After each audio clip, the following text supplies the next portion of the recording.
Welcome to this panel or this conversation interview on the topic of AI and leadership from an HR perspective. I am really pleased and happy to have Jessica Miller Morel with me today. She's the CEO and founder of Workology and runs a pretty big and an amazing HR community. Jessica, over to you. I'd love to hear from you a little bit of what are some of the hot topics right now in your community of HR leaders who are navigating this transition and supporting their employees with the integration of artificial intelligence. Of course. And thank you, Ramona, for having me here. I'm excited to talk about the conversation around AI because I feel like it's everywhere we turn on the news, on podcasts, but nobody is necessarily thinking about it in terms of human resources because it's just not a point of conversation a lot of times with the media. I think a lot of HR leaders are thinking about how the workplace is changing and the jobs are going to be changing. Frankly, there's a lot of uncertainty around what it is going to be doing because we're really just in the beginning stages of applications and the use case of AI. So many leaders, especially in the HR space, are just getting familiar with AI. Maybe it's something that they haven't heard about before. I feel like ChatGPT really brought AI mainstream, in a sense, into regular everyday conversations. Executives are using ChatGPT, HR leaders, employees, students. My 15-year-old daughter uses ChatGPT in her everyday studies, and it is brought up a lot of conversations around ethics and use case and adoption and how it's going to impact the employees, not just now, but in the future. In terms of use case and questions and concerns about AI right now, I think it's more of an education opportunity in the space. How can this be applied, or is it already being used in my existing tech? And what HR leaders are finding is yes. When we talk to technology companies in the human resources space, they're already leveraging machine learning or some form of artificial intelligence. They just haven't talked about it maybe in the way that it is being utilized or how it's being refined or who's writing this code and what is the ethics behind the application. And if something is found that maybe isn't working, how do they refine these technologies to make them better, just utilized more fully and without bias in the workplace. Mm-hmm. If we look at the government and particularly the U.S. government, areas of government, including the Equal Employment Opportunity Commission, are really taking a look, and the Department of Labor are really taking a look at how artificial intelligence is being applied and utilized, and starting to put more guidance around how it can and should be used. There is new law coming. There's guidance by the White House right now on how it can be utilized. But we're seeing new laws being introduced in New York and other states that are specific to artificial intelligence use in different parts of the workplace, normally surrounding around screening and kind of the application and matching process. But there are a whole host of other ways that AI can be used and are being used specifically in the human resources side of things. Mm-hmm. Which actually brings up an interesting point, right? So when we talk about the AI has been included in the tech stack at some level, but now through Gen AI and sort of the rollout of more and more tools that employees have access to, it now becomes an every employee conversation, or every employee needs to be, thinking about it, considering it on a strategic level, but also on a very tactical level. So when we talk about people leadership, from the aspect of interviewing to onboarding to performance coaching or offboarding, what are some of the things where you notice, that intersection of this is where hiring managers and people leaders need to really pay attention to, because it's impacting the process or the people that they're seeing or how they go about it? Let's start at the beginning of the hiring process first. If you think about maybe sourcing or matching software, so tools and technologies that are utilizing artificial intelligence to go out and look for just actions or activities that notify AI through AI that maybe an employee is looking for work. So updating your LinkedIn profile, or maybe updating an image, or just different activities that job seekers normally do before they actively go out on the market. There are technologies in the recruiting process that send to a recruiter or talent acquisition leader, hey, this person is exhibiting behaviors that they might be looking. So then those recruiters, their job is to go out and outreach and engage those candidates. And engineers, this drives them crazy in the tech space because recruiters are all up in their business. But when you make changes like that, the technology exists that says, hey, this person is probably looking. Here are the best way to get in touch with them: email, text message, LinkedIn, Reddit, wherever. That is one use, and something that I don't think a lot of people think about it being applied. And further on into the hiring process, there's a lot of matching technology that exists within the application itself. So when you upload your resume, put in your job posting, your job description of what you're looking for, the AI will match for you, for the hiring manager, who would be a best fit. So the algorithm does its thing, says this person is a great customer service manager. They're 85%, qualified for the role based on the information that they've shared. If the information that you put in for the specifics of the job in the conversation between recruiter and hiring manager doesn't mesh with what the actual job is, the type of candidates that you as a hiring manager are going to receive are not high quality, or they don't meet your specifics, which is why it's so important for the hiring manager, our leaders, to talk to the recruiters beyond the job description, the job posting, and say, these are the most important skills. Because as a recruiter, I want to make sure that I'm serving up to the hiring manager the right people. But if we're not on the same page, the AI isn't doing the job to match. And the reason that we have AI is because you might have 2,000 applications within 24 to 48 hours right now for a single position, depending upon what you do. It is not realistic for the hiring manager to do 25 interviews. It's also not realistic for me to do 75 interviews if I know that there's a 1-in-3 ratio before I send someone over to you. I want to send you the best 5 to 7 people to review in the first round. AI helps narrow down the field. Then hopefully I have some phone conversations or video interviews, things like that, before I send those over to you. Further on into the kind of employee life cycle, it might be technology inside of Slack or other communication tools that is going to tell maybe hiring managers or HR leaders that certain conversations are positive or negative, or it might bubble up maybe certain issues or trends that the artificial intelligence is seeing to let me as an HR manager know that maybe there is some potential employee engagement concerns, or there could be higher turnover coming because certain words or tone or information is being shared that might signify those kind of things. There is a whole host of different ways. For leaders and managers, I think another way that AI is being utilized is in maybe coaching conversations with employees. It can help look at the data in terms of your team, what they're sharing, their engagement levels, maybe the last 5 or 7 performance reviews, or maybe conversations that you've had with them about their performance. AI can make recommendations for you as a manager leader of the types of things that they might need or want, future positions that they might move into. So you can start to have upskilling and reskilling or performance conversations around those kind of things. These are all things we should have been doing as managers and leaders. But now we have access to more information and more data. So hopefully we can see beyond our own biases and maybe just our little tunnel of leading our individual teams, where it is moving us into more strategic conversations to keep those people, to retain them, because specialized positions, particularly in the tech space and finance and other areas, they are very expensive to rehire and train. So it's so much better to keep those people and move them into other roles within our organization. And that really starts with the managers, leaders. Those frontline conversations are what keep those people happy and hopefully sticking around our company.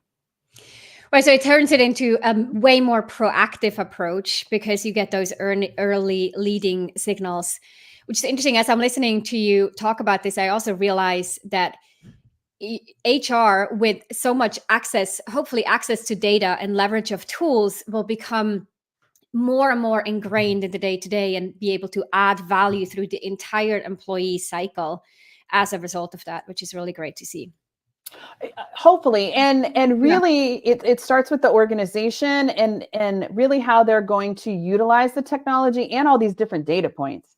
One of my favorite recent podcast interviews was with the head of data science for human resources at Johnson & Johnson. They have a team of data scientists that are just focused on pulling in all that HR data to help make those informed decisions. Managers have complete access to all the data points, which I love. They're completely transparent.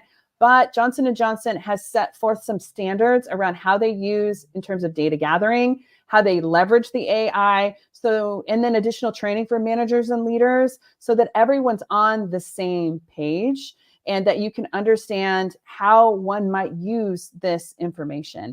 AI has been around for a really long time.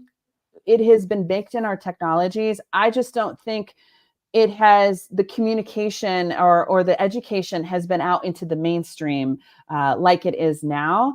And now as business leaders, we're asking more questions about how this information is gathered, how insights and information is coming to the surface. I want to know as a manager where these recommendations are coming from. And if something doesn't sit right, where do I go to report maybe inaccuracies or problems with this information that I'm being served up so that the algorithm with the tech companies that we're working with can be modified and refined so that the matching is more in alignment. It's kind of like your Netflix. Sometimes it's not good. The recommendations are not great. You end up with some TV shows or movie recommendations in the early days that weren't your favorites, but that artificial intelligence algorithm has been refined over and over and over again. Feedback has been given so that now it's pretty on point. You open up and you're like, I want to watch a new movie. What one do you recommend? Based on past history and of other users and viewers and people like me, it's serving up some pretty accurate results. But that took time and a lot of refinement and checks and balances to be able to serve something like that up. That's at a basic level, how matching software and recommendations kind of work with AI. Which also highlights that when we use very generic job descriptions or we use very generic ways of performance reviews or values, we don't really hone in on our cultural values or our expectations, then we actually train those models in a very generic way, which then causes friction or maybe not even friction, but just a less optimal outcome down the value chain from the hiring process into the performance or the review process and the promotion process. Absolutely. As well. Another thing I want just to kind of bring your attention when we think about artificial intelligence, and this is one of my favorite new ways that it's being utilized in human resources, is that there are different tools that are analyzing our conversations, maybe voice conversations. So they're recording maybe our conversation here or in a meeting or in an interview, and it's trying to uncover maybe suggestions or recommendations how we maybe as a hiring manager can better connect with our candidate. Or it might trigger information about if I am in conversation, how I can keep this person better engaged, or when they start to fall off based on words and phrases that they use, where it might demonstrate some disengagement or not interested in my conversation, talking about the organization. Lastly, it also looks at our unconscious biases. So one of the audio technologies that I really love that evaluates, we'll take a look at how you talk to female versus males or different other characteristics to help ensure that we are providing an equitable place to work that is fair and has belonging and encourages like diversity. And sometimes as managers and leaders, we don't know the things that we don't know, right? So this tool is designed to help bring some just information and data to say, hey, based on your last 15 conversations with maybe employees, we've noticed that you talk more about performance and are more on the negative side with women than versus men. which as a manager who hopefully is focused on improving their own leadership skills and abilities, upskilling themselves, will take that information and see it as an opportunity to improve, not an attack on their current performance. So these tools are coming out there, and they're going to be part of your conversations with your manager, and HR will be also leading the implementation of these said things. So I think it's really important for leaders to be open and maybe explore some different ways that these technologies are being utilized so that they can be prepared to receive maybe feedback that they are completely unaware of. It doesn't necessarily a bad thing, especially when you're focused on like a continuous improvement environment or culture in your company. Right. And with so I'm sort of piggybacking off of that with managers being specifically exposed to some of these tools, and hopefully with a mindset of, yeah, let me try it and experiment it, and it will be an iteration. It won't be perfect from the beginning, but we'll see, okay, what is coming back that's useful, what might not be so useful, and then how can we broadly roll this out. But the ones who will engage and will be open to it in the beginning have this sort of first mover advantage, which also brings up that question of how will the organizational power structure, even the hierarchy in an organization, potentially change. And I'm curious to hear your thoughts on this, because when we talk about AI, one of the key sort of benefits of it is that it learns fast, and things that have taken employees years to learn and build up expertise can now be automated and become accessible to basically anyone and everyone in the company. And so the value add of my 20 years of experience all of a sudden starts to actually diminish. And what does that do in terms of a workplace structure? I think we're still trying to figure this particular area out, right? Change can be scary for a lot of people. And this is ushering in change at a much faster pace than we have seen in the past. And the fact that maybe somebody's 25 years of coding experience could be not diminished, but just evolve or change because I can utilize AI technologies like ChatGPT and others to ask questions, to test or refine code and troubleshoot problems, to make hopefully that code better, is going to require us as leaders and employees to really think about our existing skill sets and reevaluate where our strengths are and different areas that we can further expand. AI is not going to take over our jobs. I believe that wholeheartedly. However, it is going to it's going to take over some of our tasks, particularly those that are administrative or can be repeatable and automated, so that we can elevate ourselves to focus on more strategic activities. So if your job is more administrative, you are more likely to be at risk of having more of your daily activities replaced. Now, you have a choice as a leader, as an individual, to say that could be a good thing because it could free up my time to do other activities, or it's seen as a negative thing. I'm going to take this as an opportunity for me to educate myself on maybe a new skill or something that AI doesn't yet do, or I don't see it doing in the future. And there are so many great places to get access to learning or information to get those new skills. But it also gives you an opportunity to learn about AI. And there's so many great programs or training programs that are no cost, low cost through a lot of the universities, including Stanford and Harvard and other places, that you can take advantage of to learn about how to use AI and maybe turn the fact that your job is a little bit more administrative than others into an asset, because you can lead the charge to say, I've thought a lot about my job.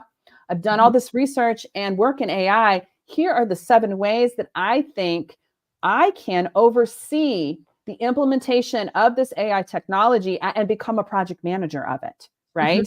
And now suddenly you're an expert in the area of AI in your department or in the organization. And now you have a new skill that no one else has, because now you're the artificial intelligence expert in your department or organization.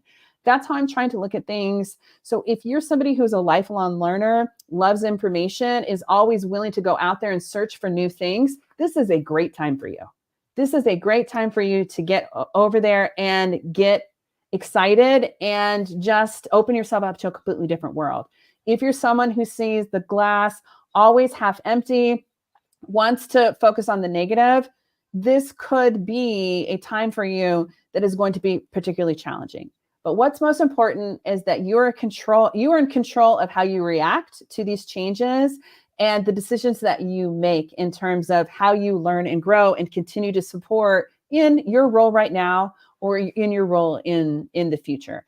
That's how I'm trying to encourage HR leaders to look at things too, because their roles are dramatically changing. We have all this AI coming in, so they can either take the initiative and become the expert or sit back and wait for somebody else to do that.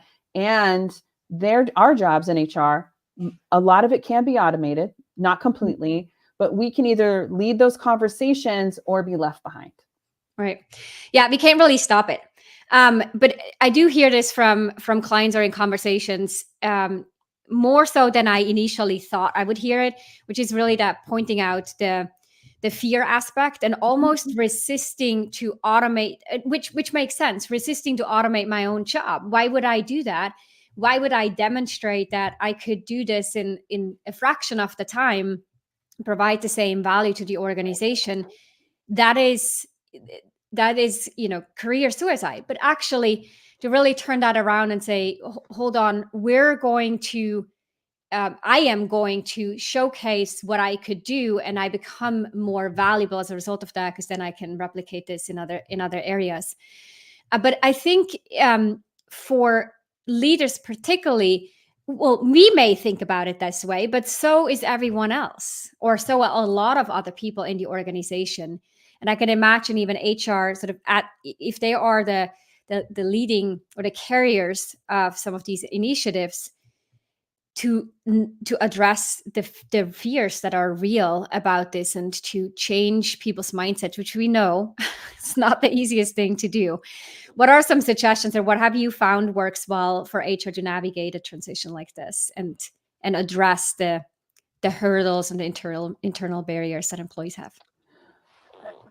HR, any leader that is involved in the implementation of new processes needs to be familiar with change management philosophies. So understanding the cycle of change and people's acceptance to those things, because there's kind of a method to the madness, right? It's completely natural and normal to resist change. That is a human quality, okay? We have to plan and prepare and in terms of our change implementation process for these things. And that means giving people space after we communicate about the change, and then be prepared with training, information, and resources to help them move forward with the change, right? And then be prepared for when we launch the change, there will be resistance again, because it's hard. It isn't easy. It might take more time. But letting people know that there's resources and information that exists and the benefit maybe that they might have. Because right now people are seeing the negative, which is, I'm going to lose my job. This is also what the media is telling everybody. I'm going to lose my job because of this artificial intelligence technology. If we can showcase examples of and case studies of when this result occurred, which we don't often see in the news. I'm trying to remember, there's an example most recently in the media where this company that's getting ready to go pre-IPO, they were saying that they cut 40% of their jobs and it was all AI related. I think a lot of that is hype, and it is untested. It is unusual to do any of those things. And now they're all in the media. So they're getting ready to go in their blackout period as they ramp up to the IPO stage. So they need to get all the media that they can. So it was a good PR move on them, because AI is hot right now. But that is highly unusual for these things. What's important is just all the things that we already do as good managers: communication, processes and systems, training and development, building relationships with our employees, and then working with our leaders to talk through any hurdles or objections or resistance that we might have happening.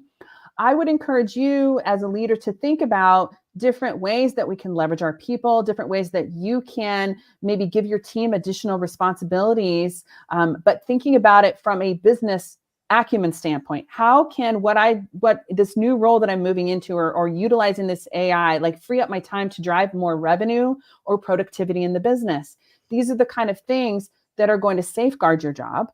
If we focus on how we can drive more money and revenue into the organization, or improve maybe the customer experience, which leads to more opportunities in different markets, they're going to keep individuals in the organization. You're crazy if you don't. You won't be around in business very long. You look for opportunities in the market. And I think this time and space, when AI does automate some of our jobs, it is going to provide us an opportunity to be more creative, to be more focused, to be more strategic. We just need to focus on the examples and case studies of how that can happen when we communicate those to our team members. My daughter's a swimmer, so I think a lot in swimming, like examples. And when she first started swimming, it took time, right? It wasn't fun, but you have to be consistent and keep at it. As she, over time, continued to swim, her time started to drop, right? You could see her stroke was improving. What happens is, in swimmers, you swim multiple strokes. Sometimes your freestyle stroke is the best. You're just amazing at it. And then 6 months, a year later, suddenly your backstroke is the best. Change is like that. It ebbs and flows. The key is to stay positive, stay focused, and then keep going out there and learning and trying. And if we get overwhelmed or stressed, that's when things start to go sideways, right? We kind of get into our own head. Artificial intelligence and through change management is just like that. And the best way to keep our people so they're in the right frame of mind starts with communication and us as leaders demonstrating the way we want our people to be. And they can follow us by mirroring those behaviors, those actions, those feelings, because we're in a good headspace to be able to handle this dramatic change. Yeah, I love how you called out stories, and I think highlighting examples of where someone was in a role that was then automated and was able to add and actually probably really grow in their role or become more valuable to the organization because of the way that they looked at the change and engaged with it. Also, the point here that you're making with change management and keeping people in the loop, I think there's a huge opportunity for leaders to get the conversation going early on. And whatever my attitude is as a leader towards change or towards new technology, and if HR is rolling something out that I might feel like, this is, I don't know, I feel a little, they're listening to my conversation, I don't know how I should feel about this, and I start to resent it or reject it, the chances that my team will stop engaging with it is way higher. And so I'm actually holding them back in addition to holding myself back. And I think this is part of acknowledging our responsibility of how do I really want to show up and manage my own response, my own fears to it, to not also negatively influence the rest of the team, even though we might need to acknowledge, yes, this is hard and we might not like it. We might have to have more questions that we have to get through. Yeah, we have huge influence on our people, and we set the tone for everything that happens. So if we have preconceived ideas, opinions about artificial intelligence, it's definitely going to seep in, and it welcomes that behavior. So I would just encourage you to pick up a book, listen to a podcast, get informed, and maybe demo some tools and technologies. Just see. I mean, there's so many great ways, and there's so many really cool free demos of tools that you can utilize. ChatGPT is just one example of something that's in the B2B space, but also the business to customer space. There's really cool AI PowerPoint building technology that might make your job easier or your team's job easier. My team and I just today were talking about different ways to leverage artificial intelligence, including for like making a cloning of my likeness that could create a video and be me to help support people using my existing database of information and resources in my training to provide and serve up information. Audio training. I mean, there's a whole host of like different things that we can utilize. It's just really getting out there and experimenting, thinking a little creatively, and then making time to educate yourself so that when something rolls out, you're already familiar with the language and the information, so you can really position yourself as a leader in your organization for the change. And as an HR person, I love those kind of people. If I'm the leader of the change, right? Like I want those individuals in my organization that I feel like are going to be my allies for a rollout of something like this. So this is a great way to really position yourself to move up in the organization or move into some different roles to further make yourself even more valuable. Yeah, and influential. Absolutely. So speaking of education, and as we wrap up, tell us a little bit about Workology and upcoming events that might be interesting to the audience.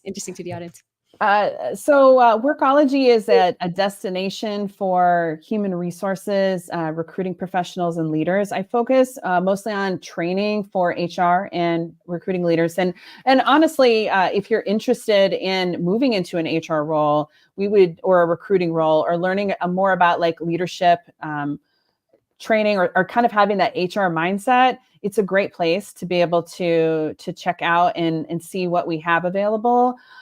I think there's a lot of misconceptions about what HR does and doesn't do. And so a lot of my work is outside of educating HR leaders and providing them training and resources, is to do things like this, where I connect with managers, leaders, employees who might have an opinion or have had an experience with HR or something that HR was involved in.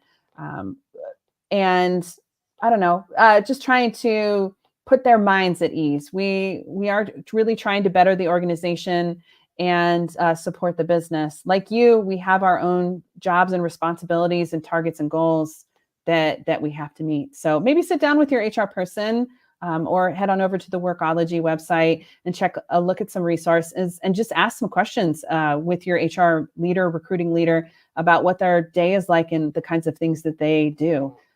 It'll start to really build, I think, hopefully a great relationship that you'll learn a few things and they can too. Mm-hmm. And, one thing that I find really useful speaking with leaders and teams about generative AI and AI is the dialogue and actually learning about use cases from each other, from like, oh, I never thought about that, but you're right. I should test this out. Or have you seen about how this tool works and how this integrates with the tools that we already have, and having a community where you can post those questions, get informed, but also stay in the loop of different use cases. And that is insight that when you bring that back to your organization, allows you to speak so much more informed about the topic.